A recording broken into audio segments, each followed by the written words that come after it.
Hi everybody, Joe Brancato, the Airgun Scientist, here at the 2023 SHOT Show. And honest to goodness, the first booth I wanted to hit was the Element booth. Who'd I run into? Our good friend from South Africa, Matt Dubber. Matt, good to see you here. How you doing? You too. I'm doing very well. Good. You had a big, long flight, I heard? Very long, but I'm actually feeling pretty good today. So. Good, good. You got a new product that I'm excited. I'm excited to show you. He's excited to tell you about. So just let's get right to it. Yeah, I'm very excited to talk about this because we've been developing this for over 3 years.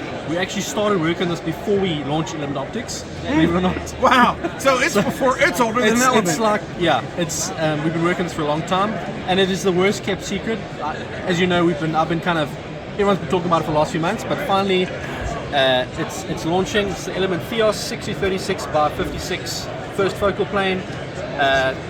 Basic features: 34 mm tube, 30 mils of elevation travel or 100 MOA, 56 mm objective, 60-36 zoom. Yeah, 60-36 zoom, and we've put a ton of effort into the zero stop. Yeah, the whole turret system. Why don't you show them that zero stop? That's kind of cool. Yeah. Well, go ahead. So, I think let's start with the elevation turret here. So, it's quite a bit chunkier than anything else we've done, and what that allows us to do is get 12 mils per turn with a really good click spacing. So it's a very tactile feel. It is. It feels great.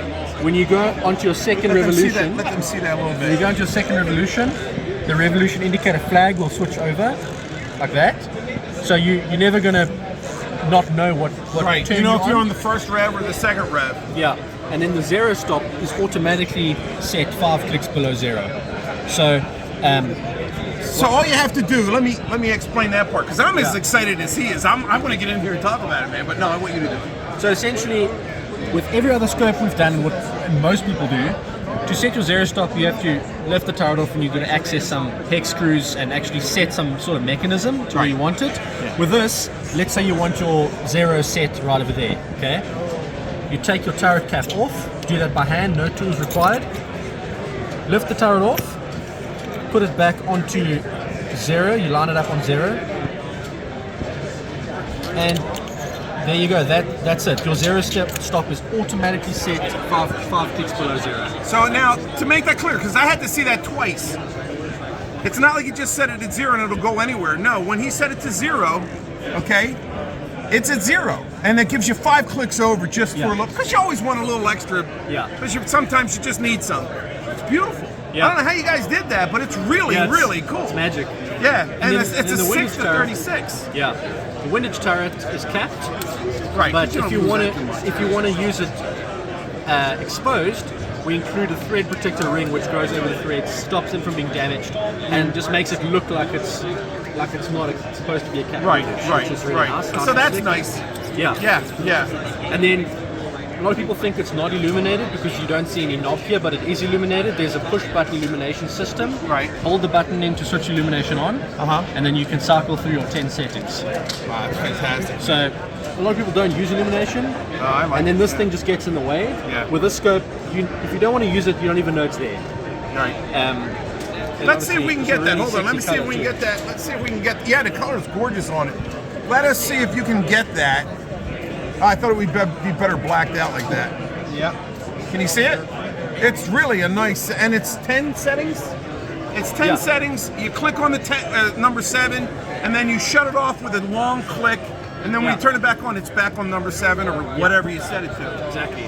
And the color's a nice color. It's beautiful color, and it matches everything. Like when we decided to do a different color, the one thing we wanted to do is make sure that whatever color you choose, you can put on any gun and it still looks good. Right. We didn't want to go for some weird color that doesn't match. Right. So this matches pretty much everything.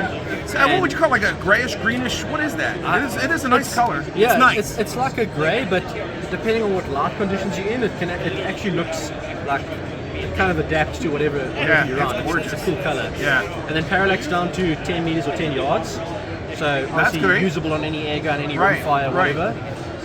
Does not come with the caps, just to be clear. Does not. Just to be clear. But it does come with an aperture ring, which we've got here, which it reduces your objective diameter to 40 millimeters. So if you want to use it as a true 56mm, just take the aperture ring off.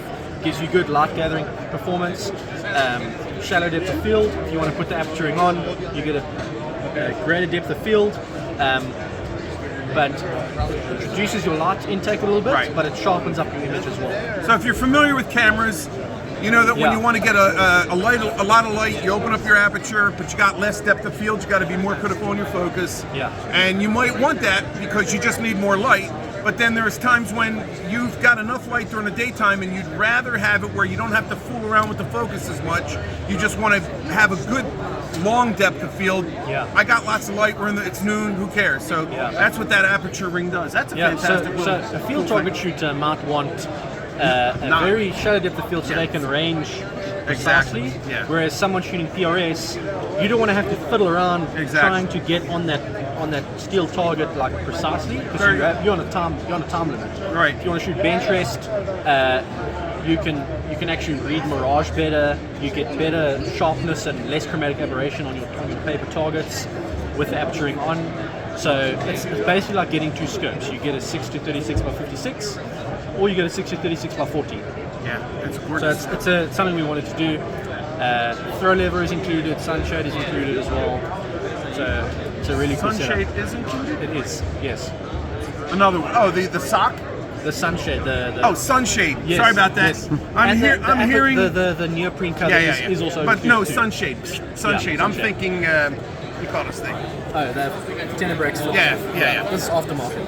Yeah. Sorry, folks. Well, hey, Matt, thanks a lot. I really appreciate you taking the time to describe it. That's excellent, man. That's a good description of it. I don't even have to do a video now after this. No, I will. Don't worry about And it. hey, you've seen us use this at RMAC, and you've seen tons of hunting videos, so it's been refined. We've loaned it out to guys who've been to PRS World Champs shooting with us. Yeah, this is great. To get feedback. I mean, it's been thoroughly tried and tested, so we know it's going to perform. We're very happy with it. Well, you came out with a great product. I've been on pins and needles just wanting to see this because I knew this, and a 6-36, and it's a good 6-36. It's a clear 6-36. 34 millimeter tube, ED glass, in a nice attractive package there. So again, Matt, thanks a lot for coming by. Make sure to like and follow us, guys. Take care. God bless. Be sure to shoot safely. This is Joe Brancato, the Airgun Science. Just saying, take care. Bye. Kind of screwed that up.